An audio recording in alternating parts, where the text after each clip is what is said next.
I once worked with a mortician's assistant who was a bit off, often making uncomfortable jokes that missed the mark. One evening, following Hurricane Katrina in Houston, we were dealing with the aftermath, including a rather hefty drowning victim lying face down. As we began removing his soiled clothes, the stench was overwhelming. Despite being accustomed to unpleasant odors in our line of work, this was particularly pungent. Cutting open the back of his pants to hose off the fecal matter, we were met with an unexpected sight. Bubbles of body gas escaping from his buttocks as the water washed over them. As I stepped away to retrieve some skin treatment spray, I heard my eccentric colleague exclaim, "Dude! Dude!" Turning back, I saw him standing mesmerized, wide-eyed, with the hose in hand, as a solid turd began to emerge from the victim's anus, resembling a bizarre reenactment of a bowel movement. In a moment of absurdity, my colleague broke into an impromptu rendition of an Arabian snake charmer song, and we both erupted into giggles like schoolboys. As the song reached its climax, the turd toppled over, and the deceased emitted a colossal fart, dispersing little bits of fecal matter across the back of his legs. It was a surreal moment, and we had to retreat to a safe distance, overcome with laughter for a good 5 minutes. Leaving the mortuary business behind me years ago, the constant exposure to death eventually took its toll. However, whenever I find myself needing a laugh, I still softly hum that snake charmer tune. I can't help but hope that if there is an afterlife, the man who unwittingly became the subject of our macabre amusement finds it as amusing as we did. Maybe one day we'll all share a good laugh together. And if not, I hope my own departure from this world brings someone else as much joy. I have several stories from when I worked as a mortuary transport tech. The job was basically transporting the deceased from where they were to where they needed to go. Turns out dead people can have a lot of appointments. One time, though, I had an experience I've never forgotten. I was dropping someone off at the science donation place. This is when you donate your body to science and they take it from there. So I wheeled in the deceased, unlocked the freezer, and did all my stuff I had to do in there. I placed him on the board, got the lift out, and placed him on the shelf. The interesting thing about the freezer was that most everything, once it's processed, was wrapped in this blue tape type thing. And you could definitely tell what was inside. Legs, hands, feet, etc. Kind of interesting to me at the time. Anyway, I shut the freezer and locked it back up, and started wheeling the gurney back over to the garage door. The science drop-off and processing area was a big L shape with the freezer off to the larger long portion, and then you turn the corner and there's desks and filing cabinets and whatnot. I about had a heart attack as I turned the corner, and there is just this guy standing there examining files in the file cabinet. Looked just like you or me, dressed modernly, but out of place for what people normally wear back there. I stopped and said that he'd have to forgive me, but he almost gave me a heart attack. It didn't look like he heard me at all or even knew I was there. I should mention this was also about 1 a.m., and I'd never seen anyone at the place this late. So I said, "Well, sorry if I startled you or anything," and went on about my finishing up stuff, got the gurney back in the van, closed and locked the large garage door from the inside. All the while this guy is just standing there, staring at an open file in front of him, not paying any attention to me. I had to use the bathroom, so I told him that's where I'd be going and I'd be right back. Again, no response. I thought maybe he's deaf and couldn't hear me, so I went to the bathroom and came back to the garage, and the guy is gone, but the file cabinet is still open. I didn't know where he went, and I hadn't heard anyone walk down the hallway past the bathroom. I checked and made sure everything I was responsible for was still locked, and it was. So I just announced that I was going to be leaving and locking up to set the alarm. No response, and that's what I did and left. I'm not sure who he was, or is, or what happened, but it was definitely an odd experience and one I still remember perfectly.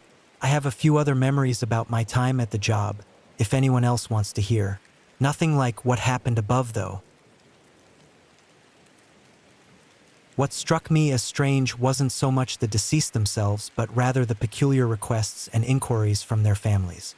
Nevertheless, my colleagues and I at the funeral home were always willing to accommodate their needs and provide answers to their queries. The deceased rarely exhibited any oddities unless they had experienced a traumatic death. However, the strangest encounter with a deceased was when the individual turned out to be alive. This gentleman had been battling strokes for nearly a decade due to his chronic smoking habit. After his last major stroke 6 months prior, he had been placed in hospice care. Surprisingly, he had shown signs of improvement and was slated to return to the nursing home where he had initially resided. One morning, he suffered another stroke, rendering him unresponsive. As per his do not resuscitate (DNR) order, the nurse refrained from performing CPR and contacted the attending physician. The doctor confirmed his passing after a thorough examination and documentation process lasting half an hour. Once all the paperwork was finalized, we transported him to our funeral home without incident. Upon arrival, as we prepared to begin the embalming process, I couldn't help but notice his chest seemingly rising and falling. Initially dismissing it as a trick of the mind, I was taken aback when the experienced mortician's assistant, with over a decade in the field, remarked, "I shouldn't have taken a week off." Perplexed, I inquired why, to which he replied, "Because I'm seeing his chest move again." His words sent a chill down my spine. After scrutinizing the body multiple times and checking for any signs of life, he instructed me to immediately call 911. To our astonishment, the man was indeed alive, albeit barely. The head mortician later informed us that this was the 4th instance of a patient coming back to life he had encountered in his 40-year career in the funeral industry. As for the fate of the man, I'm uncertain. However, throughout the remaining 18 months of my tenure at the funeral home, he never returned. As a mortuary transporter, I've encountered my fair share of eerie moments, but one particular experience stands out. It was my first solo drop-off at the crematory, late at night. As I arrived, the place was dark and the door alarm was on. I flipped the lights and disarmed the alarm, then proceeded to bring in the 2 bodies. As I began weighing them, I suddenly heard thumps coming from inside the oven. I froze, the ovens were off, and the only sound was the humming of the fluorescents. After a tense moment, I convinced myself it was either the ovens contracting as they cooled or a grudge demon lurking inside ready to pounce. Considering my options, I decided if it was indeed a monster, I was already doomed. So, I swiftly completed the task and made a hasty exit. The next day, I mustered the courage to bring it up with a crematory operator, who chuckled and explained that it was just the ovens cooling down. Looking back, it was somewhat comical, but in the moment, those thumping sounds in the dead of night, surrounded by bodies, sent shivers down my spine. While I've encountered plenty of gross situations in my line of work, that moment was by far the spookiest. I used to be a driver for a funeral home corporation, like drive the hearse and pick up the bodies. Never had anything creepy happen, a few funny things, a few traumatic things. In general, it was a chill job. However, I did get incredibly uncomfortable one night picking up a man who died at home. He still had the defibrillator leads on his chest and his eyes were closed, which is unusual because the eyes are always open. He just looked like he was asleep or unconscious. Not rigid or pale or anything. I just had this sinking feeling for about half an hour in traffic that he was going to suddenly gasp and wake up in the body bag. Then it hit me. That would be the coolest thing ever. I'd take him home and he'd be back with his family. So I just kind of drove slowly and turned up some music and sang along and talked to him.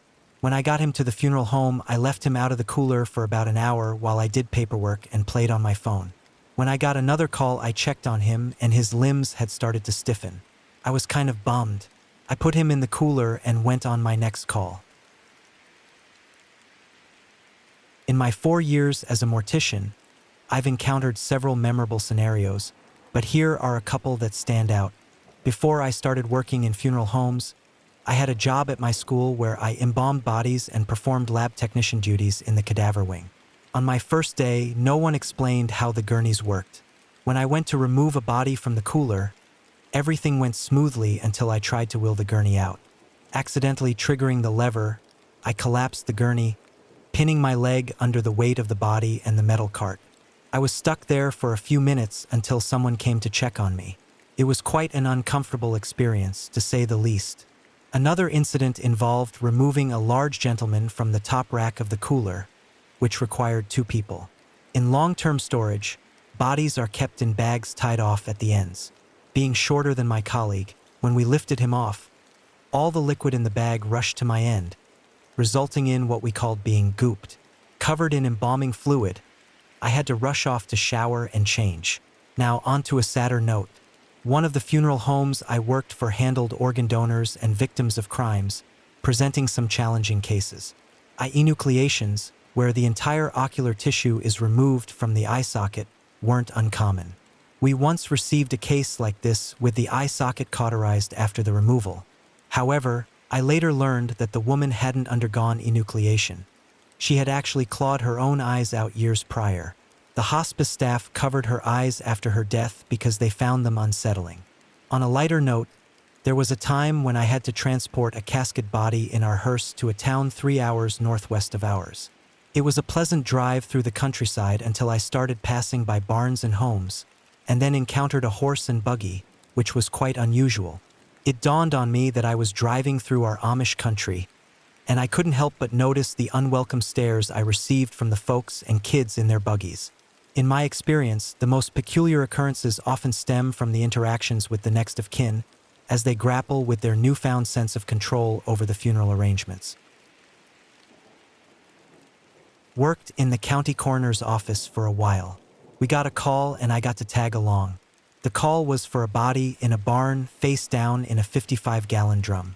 When we got to the scene, we pulled him out and he was bloated and covered in shit and smelled worse than any other corpse I had ever smelled. This was the middle of August, so decomp had moved along pretty quickly. The cops had found a camcorder on a tripod nearby and thought this may be some kind of gang killing.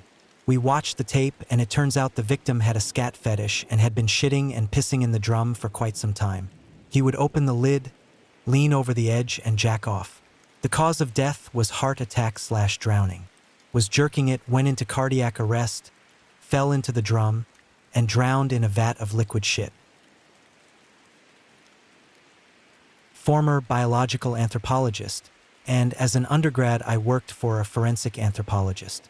This is the weirdest case she had that I got to see for myself. It was from the 1920s. My boss had inherited a coroner's collection of odd and interesting bones he collected during his tenure in a major city. Back then, coroners could just take whatever they wanted from bodies without telling the families. If the individual was poor, indigent, an immigrant, or a minority, they will help themselves with whatever they want, sometimes taking the whole body. This coroner took a lot of stuff, even re-articulating some of the pieces, reconstructing how they looked when they were attached to the rest of the person. So anyway, she has this collection she inherited, and several of the pieces are designated what she calls death by testosterone poisoning. They did not literally die of testosterone poisoning, but they all died because of risky, stupid, ridiculous actions. Think Jackass, only with no monetary payout. The weirdest one was from early last century, a white man in his 40s who died from sepsis from multiple arm fractures that he got in an arm wrestling contest. Why multiple fractures, you may ask? That was because even after cracking his humerus, which is the upper arm bone, he couldn't bear losing, so he just wrapped it up with some kind of splint and had some guy hold the fracture, and went for best 2 out of 3.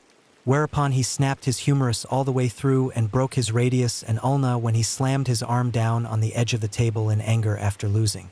The preserved bones came with the whole story recounted in the coroner's notes. One of the lower arm bones, radius or ulna, I can't remember which, was protruding through the skin, and being too cheap or too stupid to see a doctor, the wound became gangrenous, and the infection entered his bloodstream. He died of septicemia a few weeks later. Looking at the bone, I could see all of the fractures, as well as where the infection had attacked the periosteum and the bone itself, with no sign of healing. Went to a hanging in some woods with a young guy who was having family troubles. He jumped from a fairly high tree with a rope around his neck. I'm guessing he did this to try and break his neck to make it quicker. Unfortunately, he failed this aspect because as he jumped, he scraped down a torn tree branch that had gone up his nostril and had come back out through his left eye socket. The poor guy hung there suffocating with the noose and with the pain of a tree branch penetrating his face and eyeball. Still makes me cringe. The top 3 most unusual calls I've been on. A man attempted to hang himself by jumping off his apartment balcony, but he left so much slack in the rope that it decapitated him. His head landed on one lady's balcony while his body was on the ground. When we arrived, we couldn't find the head initially, so we had to knock on several doors along the rope's path to locate it. A man died of a heart attack while masturbating. The responding officers left the porn playing on the television to make it awkward when I arrived. It was a cassette tape. A man sat on the railroad tracks to commit suicide by train, which is very messy and annoying to clean up. However, a drunk driver, attempting to catch air over the tracks, hit and killed the man, throwing his body off the tracks just minutes before the train came. And a bonus story.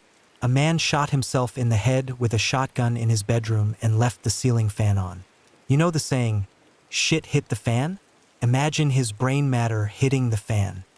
He essentially repainted his walls with an interesting splatter pattern of brain matter, blood, and pieces of his face. Although I'm not required to clean the scene, and usually asked not to, I tried to clean up as much as I could for his wife. Sometimes I just feel bad for people. Anyway, if you plan to shoot yourself in the head, please turn off your fan first. I was talking recently with a friend who worked at a funeral home for about a decade sometime in the late 70s and early 80s. Back then, they were in charge of collecting bodies directly from the scene. Someone driving on a country road in Oklahoma noticed a car out in a field and a young girl, about 16 or 17, crying and screaming hysterically. The car was a T-top Firebird or something similar. Inside, there was a headless body in the driver's seat, a head in the back seat, and another boy who had been split in half at the abdomen. The girl was so hysterical that they couldn't figure out what had happened at first. It turned out the driver had been sticking his head up out of the top of the car while driving, and the other boy was almost sitting up out of the open T-top. They lost control and went off the road, crashing through a barbed wire fence. One or two of the wires went over the top of the car and cleanly severed the driver's head and the boy passenger in half.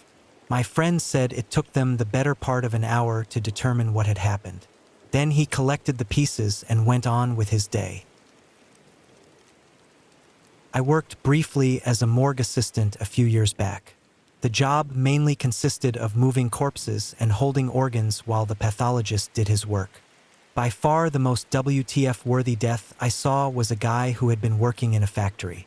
He was trying to get himself off by rubbing his penis on the underside of the high-speed conveyor belt he was meant to be operating.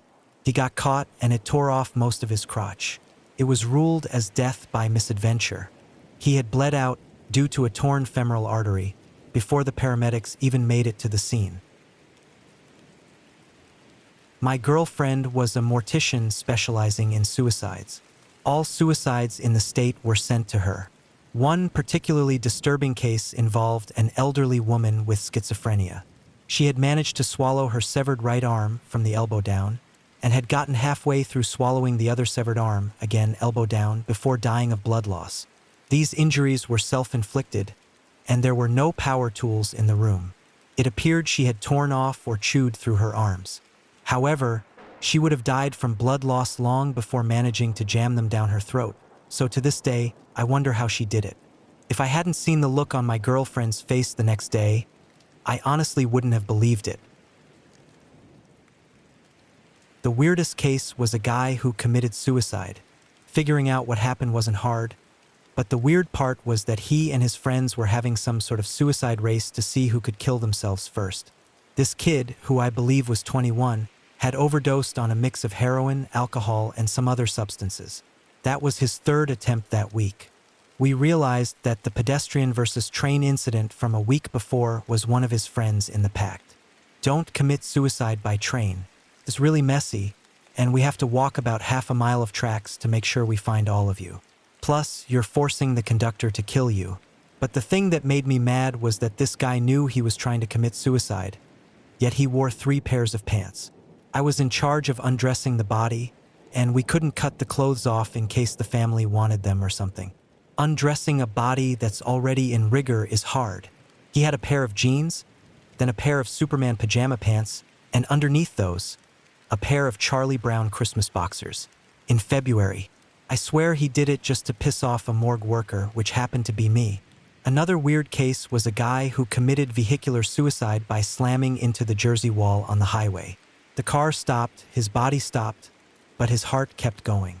It was completely transected and fell into his thoracic cavity. Then the car burst into flames. So we had a super crispy critter that came in. He was in the burn position and completely blackened to a charcoal-like state. His brain looked like a hard-boiled egg, and his blood coagulated into blood jello. That was a mess, all because his girlfriend dumped him.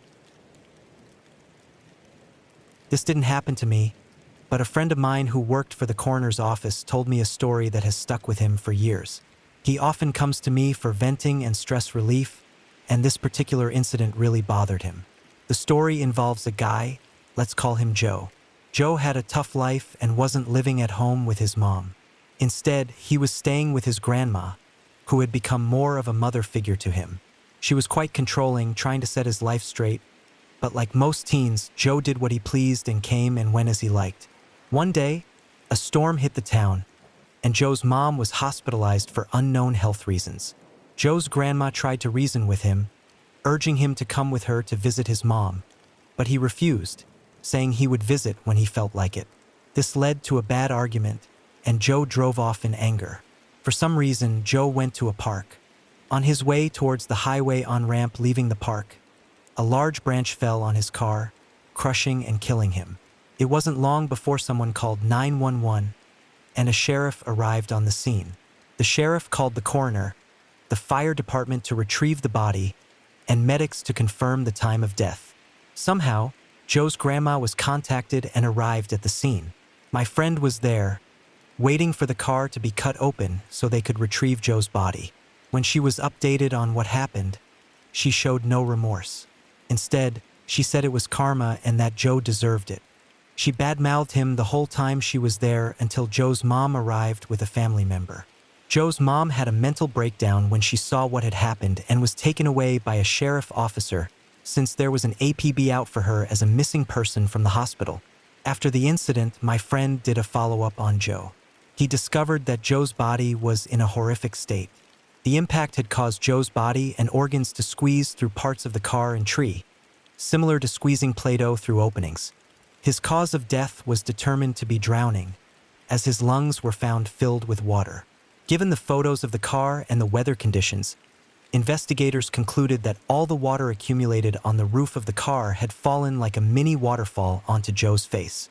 It wasn't clear if he was conscious during the ordeal, but there was no way he could have survived. It took 2 to 3 hours of cutting metal and tree to get him out.